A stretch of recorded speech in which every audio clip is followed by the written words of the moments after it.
Good afternoon. It's Monday, the 2nd of February 2015 already. Welcome to UK Column News. I'm your host, Brian Gerrish. With me in the studio, Mike Robinson, and behind the technical desk, Nick Green.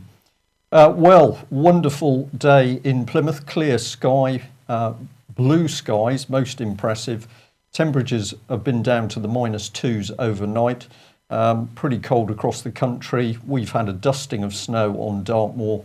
But of course, in other parts of the country, people suffering quite a lot of the white stuff. Good stuff. That's really it for the weather. As we are saying, increasingly, the most important thing happening to UK at the moment is not the weather, it's actually the political climate. And really some shocking news, which has come into the mainstream press over the weekend, we're going to be talking about. And I had to pick up on this one, just incredible. We've got Edward Lucas, who is labelled as the energy editor of The Economist, has written this full-page article in the Daily Mail, which is all about Russian nuclear bombers over Bournemouth and why we should all be very scared. And I've got to say, I think that this article is one of the most dangerous that I have ever read in the Daily Mail. It's schoolboy military information cobbled together to give a story which is pure spin and propaganda. Of course, the first thing is that the Russian bombers were not over Bournemouth at all. They were moving down the channel. They were in free airspace. So the lie in the headline, Russian bombers did not overfly Bournemouth. But it gets better, because we're apparently supposed to be extremely frightened that this is going on.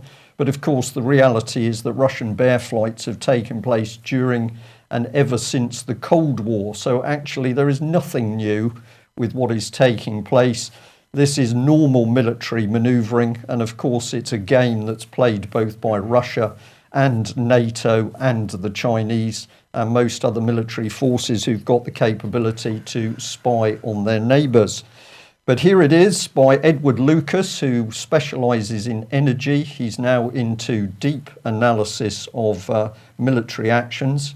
Here he's ramping up the rhetoric. Incredibly, in 2008, a Russian supersonic bomber carried out a dummy nuclear attack on northern England. To which we say, what's so incredible about that? This is another game that's been played by the military over 30 or more years. But according to Edward Lucas, he can report it because this incredible story was leaked by a member of Britain's armed forces. And he then goes on to say that the trouble is that we've got such a weak Foreign Commonwealth Office and such a weak government that we are not taking the actions we should do to deal with the Russians. But what is Mr. Lucas's real game? Well, it's probably visible in this paragraph. He says, if Russia's forces subvert or attack any of the Baltic states, perhaps in the guise of peacekeepers dealing with a civil war, then Britain, as the NATO ally of the staunchly Anglophile Estonia, Latvia and Lithuania, is solemn bound to defend them. So the inference is, of course, that Russia is going to be the antagonist, and Britain better launch in there in order to defend these states. The great global peacekeeper, as usual. Well, I was going to say, remarkable, isn't it, that if we look at which nations have been running peacekeeping missions in Iraq, in Afghanistan, in Libya and in Syria, and of course with meddling and subversion in Ukraine, then there can only be two nations at the moment, which has got to be Britain and the United States. And as UK Column has repeatedly said, of course, when Mr. Cameron is on the world stage threatening President Putin and the Russian people, whose armed forces does he have to resort to? Well, it has to be American armed forces, because it's the same David Cameron that has basically decimated the military capability of UK's own armed forces. But if we can just pop that one back, please, Nick. The key ending point, surely, for this article is that what Edward Lucas is pumping out in his spin and propaganda article is that we must all be very, very scared of Russia. Of course, he doesn't mention we should be scared of the treason within Britain, which has resulted in the fact that we virtually have no armed forces left in the first place. So what should we do with this man? I think probably he should stick with, I'm sorry, I've forgotten what it is now, energy editor of The Economist. I think, Mr. Lucas, that you should stick with fridges and other energy matters, because clearly your knowledge of military matters has come out of the boy's own journal. A bit fired up on that one, Mike, I have to say. Well, I mean, it's pretty clear that we can only expect much more of this type of thing because, well, the British Army has decided to set up 77th Brigade, and here's the Wikipedia page, which is already up. What this is saying is that the 77th Brigade British Army formation, created from the Security Assistance Group in January 2015, the brigade is intended to enable the British Army to, quote, conduct operations that harness political and economic military advantage. And what they're talking about is psychological operations, basically, particularly using the social media. Now, this, of course, is not a terribly new thing because this 77th Brigade comes out of the 15th Psychological Operations Group. And the 15th Psychological Operations Group is a tri-service unit. And that was actually originally set up in 1991 following the Gulf War when the success of the United States military psychological operations convinced the MOD that the UK needed the same. Now, of course, there's many concerns about what's going on here from the military themselves, particularly the fact that quite a number, the first question they have on their minds is bearing in mind that there are likely to be further cuts in military personnel after the coming general election. They're wondering where the staff are going to come from to get this. Now, of course, they're saying that 77th Brigade is going to be a significant proportion of the personnel involved are going to be reservists. But nonetheless, the Army concerned that people are going to be taken off the front line in order to start using Facebook and Twitter. But I think what we're saying here is a shift from the political end to take people away from frontline military operations, put them into propaganda. And I think it's a very sort of Soviet type of scenario we're looking at here, a whole propaganda wing of the military. I think very, very dangerous, Mike. And of course, if we go back in time, well, PSYOPs were carried out in the Second World War, so they've been there in the background a little bit earlier, but we'll say since the Second World War. But if we remember what was going on in Northern Ireland with the so-called Operation Clockwork Orange, where we had the military semi-integrated, taking orders from MI5, where this type of applied psychology was going into the population of Northern Ireland. And of course, the danger now is that we've got the British government boasting of its ability to change people's behaviour, to influence people's behaviour by an applied psychology which the person is not even going to recognise. So British government now bringing in applied psychology. We've got the militarisation of Britain's police forces, and as you say, now we're getting a sort of militarisation of GCHQ? Yeah. And on that subject, and although we've had a little bit of black humour on this, let's remind ourselves that it was ITN News that very kindly went into GCHQ to take some film. And as we pointed out, what were they watching? Well, of course, GCHQ was watching its own propaganda coming up on BBC TV screens. But we are going to say thanks to the ITV reporters for letting us see how these people supposedly do their business. And we had the joke at our expense, I suppose, that of course GCHQ presumably watches every daily broadcast of UK column. So combined with the rest of the news today, Britain is rapidly getting into an extremely serious position.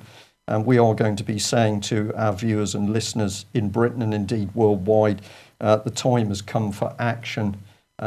If we carry on in this way, Britain is going to descend into a dictatorship pretty quickly.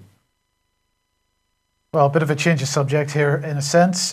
This is a fascinating little article on Zero Hedge that I wanted to highlight.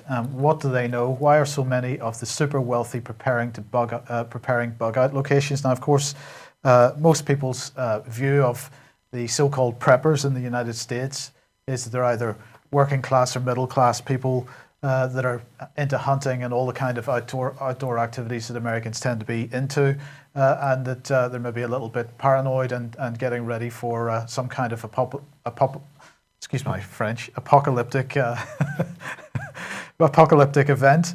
Well, this article is, as I say, pretty fascinating because what they're highlighting here is renovated luxury underground condos, as they're being described, and the types of people that are getting involved in this. And they're really highlighting that it's what they're calling the Davos set, the type of people that you see at the World Economic Forum and so on, spending millions and millions of dollars building underground nuclear bunkers. And Zero Hedge just asking the question, what is it that they're preparing for? I mean, this is a kind of rhetorical question in many ways, because, of course, Zero Hedge and us and others have been warning of the dangers of war that we face at the moment and so on. But fascinating that they are highlighting the types of people that are actually joining the Prepper Brigade, and it's not the type of people that CNN would have you believe. Well, of course, a lot of this comes from the background that we, the wider general public in Britain or worldwide, simply do not know what gets discussed in these meetings. And of course, the press has continually joked about the Bilderberg meetings, but we have said we've got British politicians, as one example, mixing with bankers from fraudulent international banks, and we have no idea what's discussed behind closed doors. Perhaps they're discussing how they create the next major global conflict, which Indeed. is what these people know about. But I presume the luxury swimming pool that we've seen there will be for all the underage girls, so that people who attend Davos can get maximum value for their condominiums.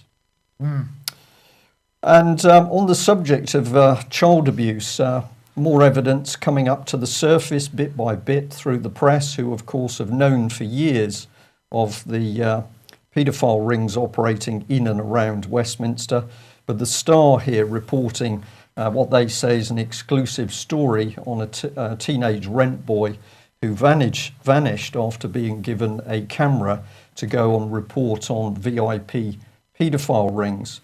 And within the report, they say a newspaper gave the lad a camera after he volunteered to expose the high-class perverts abusing youngsters at sex parties in the early 1980s. The lad named then Home Secretary Leon Britton as an attendee at the parties, but he disappeared hours after starting his probe and was never seen again. Encourage you to read this article because the key bit is what was taking place with the police.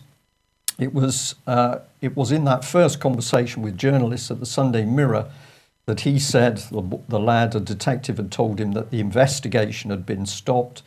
He told me he'd been ordered to stop the investigation and could do nothing to help me, the teen said. And the article goes on to say that when reporters spoke to the policemen themselves, he became very frightened, and it was clear that a huge amount of pressure had been on him. And this is exactly the same story that UK Column has heard in the flesh, as it were, inside Westminster committee rooms, where police officers were talking about how serious child abuse cases were closed down by their senior police officers. So more and more coming to the surface. We've got these bizarre reports that we should be worried about the Russians, when in fact the evidence is that Britain is being governed by criminals and paedophiles. Well, of course, the so-called child abuse inquiry is nothing of the sort, but it's taken the Mail to highlight another event in that flawed inquiry, and that independent experts were used to coach people as to how to answer difficult questions. So first of all, we've got a failure to protect victims from intimidation, and their names are released to the public domain. And now we've got the fact that the government has been working behind the scenes to coach people in how they should answer questions.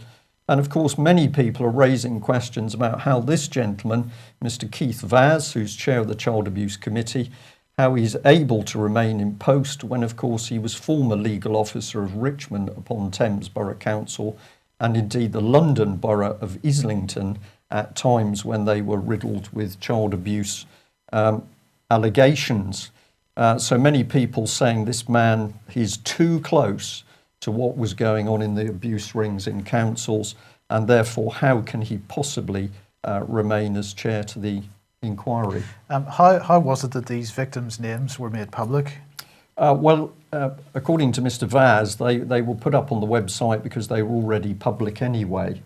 Right. And he thought in order to be transparent about the inquiry, they would put up the names of the victims. So let me just understand this. We report on a lady called Melanie Shaw, and Nottingham Police immediately jump on us and attempt to threaten us with prosecution for releasing the name of a child abuse victim to the public when she was missing. And yet there's apparently no similar attempt to prosecute Keith Vaz for putting people's names on a website. Well, of course not, because he's privileged. We know from what was revealed to Ben Fellows by the Metropolitan Police that politicians and senior establishment figures are above the law. So that's been reported publicly now. Now we're beginning to see the thing in action. So the police don't investigate the abuse in the first place, or if they do, senior officers close it down. And of course, we'll just jump back a little bit. We've got this. We've got hundreds of millions of pounds worth of surveillance running in Britain through GCHQ, through MI5, MI6, the Metropolitan Police SO15. But despite all of that surveillance, they seem just unable to listen into a few conversations from paedophiles who happen to be politicians. Unless, of course, the security services in Britain are the ones who are actually helping to run the paedophile rings in the first place. Well, not to worry, because I believe that public satisfaction with the police is increased. Absolutely. Yeah. Complaints against the police. This is really no surprise to anybody. Complaints against the police at a record high. So the IPCC was set up in 2004, and these are the highest number of complaints since that date. 34,863 cases. 2013 to 2014, and that's a 15% increase on the previous year. Now, of course, that's not going to come as a surprise to anybody who's been watching Fracking Nightmare, for example, or to any of the students that were performing a sit-in in their student union and were removed by the police because the heavy-handed behaviour of the police in recent months, in particular, it's getting worse. So no surprises in those figures, but I think individual policemen and women need to be taking a step back and looking in a mirror, perhaps, and trying to come to a conclusion about whether their behaviour is appropriate. Well, that's certainly true, and of course, training has got to be a large part of this, Mike. And one of the things that we've known for many years is that very strange forms of training, whether it's the diversity training or it's the fact that massive amounts of money, I believe it's over £400,000 spent by the Metropolitan Police on common purpose training. So we have this rather odd training coming into the police. And what are we now starting to see? Brutal, detached police officers who don't seem to be able to think properly as a human being. And one of the reports that's consistently coming into the UK column is about both men and women being strip searched in police stations when in fact they've been arrested on relatively minor charges. And the most recent one of those was a lady who was arrested for not having any tax on her car, and I believe that she was actually strip searched twice while she was in police cells.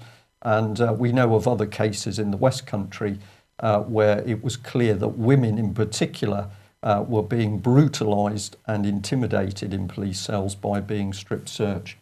So I think you're right, Mike. I think Britain's police have got to start asking the questions. I think just to sort of finish that point, tonight, after the repeat of this programme at 9 p.m. tonight, because there's no Fracking Nightmare or Crane Report tonight. Yeah. But after this programme at 9 p.m. tonight, we will show the first 3 episodes of the Crane Report where we discussed what was happening with the police. So if anybody's interested, that will be, I suppose, at about 9:30 this evening. I think that would be excellent. And as we always say, of course, we know there are many good policemen and women out there. Some of them are talking to us, so thank you for that. But at the end of the day, who needs to clean up the police? Well, it's got to be the body of the police church themselves. So don't sit back. It's up to you to whistleblow. It's up to you to challenge senior officers who are implementing these very, very dangerous and indeed sinister policies. Well, we always include something to do with vaccinations, and we'd like to thank the viewer that sent us in this one. It's a heads up on a journal that has produced a full-length research paper in which it's basically saying that there are clear links between the rise in autism and the use of human cell material in vaccinations. So it says here very clearly, autistic disorder change point years are coincident with introduction of vaccines manufactured using human fetal cell lines. So we are going to stay in the business of alerting the public to the fact there are considerable concerns about what vaccines are actually doing to people, and especially very young children. Do go and have a look at this journal report yourself and see what you think. Well, end of the programme, or towards the end of this news programme, we're going to be talking about what is really going on in Britain's courts. And this is one of the most sinister areas in the country at the moment, where change is happening very quickly, and most people simply have no idea that true justice under common law is disappearing in front of our very eyes. So have a look at this tweet by QC, Mr. Chawla, sorry about that. And what was he doing? Well, he was pointing out the fact that the government had pushed out one of their childish cartoon brochures for people with learning disabilities, explaining to them how the court system worked. And he said that there was a lot wrong with it, the Ministry of Justice misdirecting people on the burden of proof. Well, what was he talking about? This is what he was talking about. And here's the cartoon, and this is the statement that they made. Let's bring him in as well so we can see him. There we are. If you say you did not do the crime, you may have to go back to the court on a different day to show the court you did not do the crime. This is called a trial. Now, this QC has absolutely picked up on what is happening here. We're seeing a reversal in proof. So you are guilty. This, in fact, is effectively the European system. You're guilty. You have to prove yourself innocent. And what could be more cynical than putting this type of material across to the very vulnerable people in society who need great protection and support if they go anywhere near the court system. And of course, who's running Britain's courts? Well, it's not juries, which should be doing the job. It's judges, unelected, put in place behind closed doors. Public totally unaware of how these people are selected, what background checks have been done on them. But here's the Mirror pointing out a very, very serious case where the mother of 6 with learning disabilities faces being restrained and forcibly sterilised. Now, what the lady has said is, I just want them to leave me alone. We know of cases where mother has had 4, for example, has had 4 children taken away, and each new baby that she hopes she can keep, basically the state moves in and takes the next child. So again, we have a very vulnerable person in Britain, and what is the court facilitating? The removal of children. Put that one back, if you will, Nick, for me. I just wanted to add this caption, and we absolutely mean this. And so it starts. Eugenics unleashed in David Cameron's vicious coalition dictatorship. And where does this stem from? Well, of course, we're going to go back not into Nazi Germany or not into Stalinist Russia.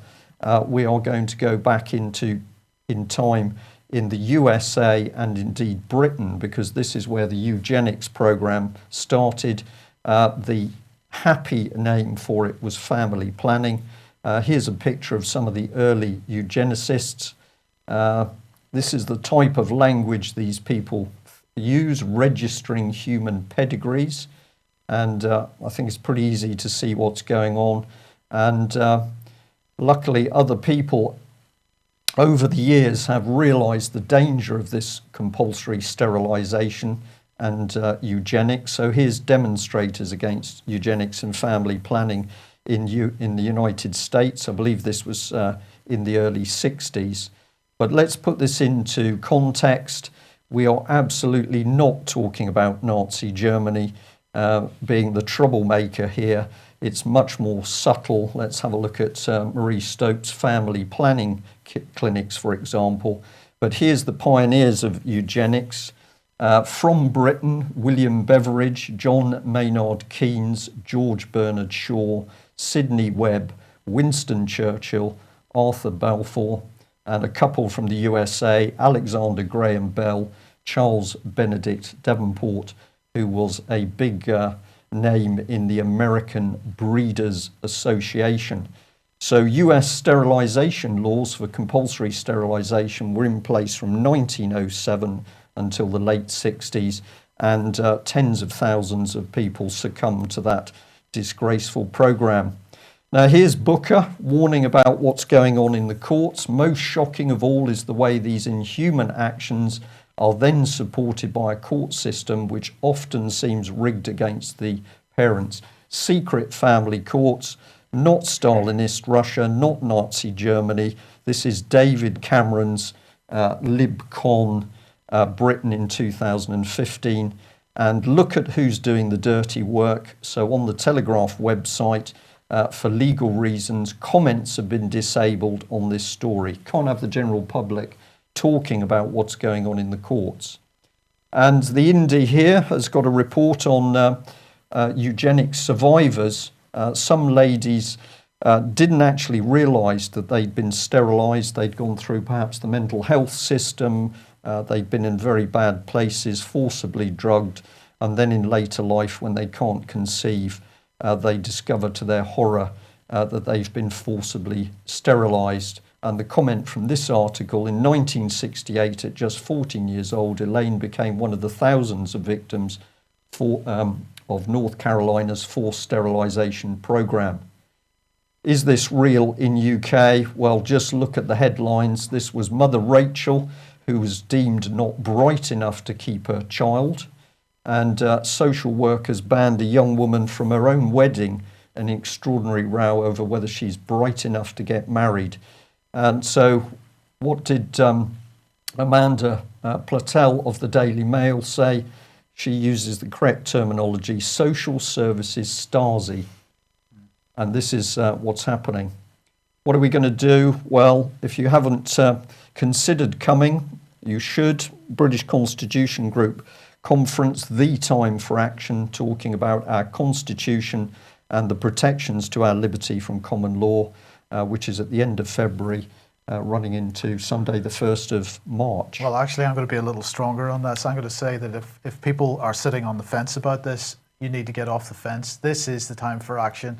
This news programme so far has given example after example of the slippery slope that we are on, and without your help, we're not going to get off it. So you need to be at that conference. You need to be there and getting involved. There's a lot of momentum being built in the groups around the country, whether it's the anti-fracking groups or Response and a bunch of other groups. We need to build on that momentum. It's not going to take very much to get a real snowball effect. So please get your tickets and get there. And this is, of course, why the authorities are panicking at the moment. They're trying to recruit people for new spying operations. So let's look on the bright side. Millions of good people out there, only a few bad guys, men and women, and we can do this. Well, employment, shelf stacking, or a job in GCHQ. Well, this article in Tax Research UK attracted my attention because, of course, I've never believed that David Cameron's long-term economic disaster has created the millions of jobs that he claims that it has. And in fact, this seems to be the case because what this article is highlighting is this table. And in fact, it's a set of tables from HMRC and Office for National Statistics. showing the number of people who have some self-employed income in the year 2012-2013. That's the latest figures released, and they've just been released. And the first thing that stands out on this table is that 5.5 million people received income from self-employment, but 1.7 million of those are also employed by someone else. So in other words, self-employment is not a full-time situation for almost 2 million people in this country, and that really makes a mockery of Cameron's comments about all these jobs he's creating, as highlighted in this blog piece. And so the conclusions that they reach are that if mean pay for self-employed people is around £20,000, then 91.5% of self-employed people earn less than that, earn that or less. And then they're saying that if 2/3 of median pay is a measure of poverty, and in this case they're saying it's £15,000, then 84% of self-employed people would be in poverty based on these statistics, and 77% would be in poverty based on their total income, not just including income from self-employment, but from other sources of income as well. And the other thing that's interesting about this table is that it demonstrates that quite a number of people that are actually retired and receiving pensions are also needing to be self-employed in order to maintain their some kind of level of living income. So quite an interesting little set of statistics. But the other, one of the comments pointed out this little graph as well, which demonstrates the situation quite nicely, that we've had a pretty static situation with regard to self-employment up until 2013, and now we're seeing a sudden increase in the number of people going self-employed. What does that tell us? They're desperate to try and get income. Yeah. They can't get a job, so you go self-employed. And of course, what are we also seeing? This spike in house repossessions. Yeah. Yes. Well, we'll end on some good news. Here he is. Minister for Transparency, Francis Maude, Conservative MP, has said he's going to stand down from Parliament, to which we say, excellent. This was the man who put in place what was known as opaque Conservative transparency, and of course seemed to have a little bit of a friendly relationship with Common Purpose. So well done, Mr. Maude. Get out there gardening and sweep up a few leaves. At least you can be replaced by hopefully an independent MP who is worried about the state of the country and what's really going on. Now, the latest edition of the UK Column newspaper is almost finished, and in fact, the business of government transparency and government data is one of the articles in that, so that will be out in within the next week. If you are wanting to get bundles of newspapers for distribution, please make sure that you order them before the newspaper comes out. We'll give you plenty of warning, but it's looking like probably early next week that the paper will come out. But you need to order those bundles of newspaper this week because they're distributed direct from the publisher. So please get on the website and do that if that's what you'd like to do. Okay, that's it from us. Don't sit there. Don't just send emails. The time's come to act. It is getting serious. Thanks for joining us. Bye-bye.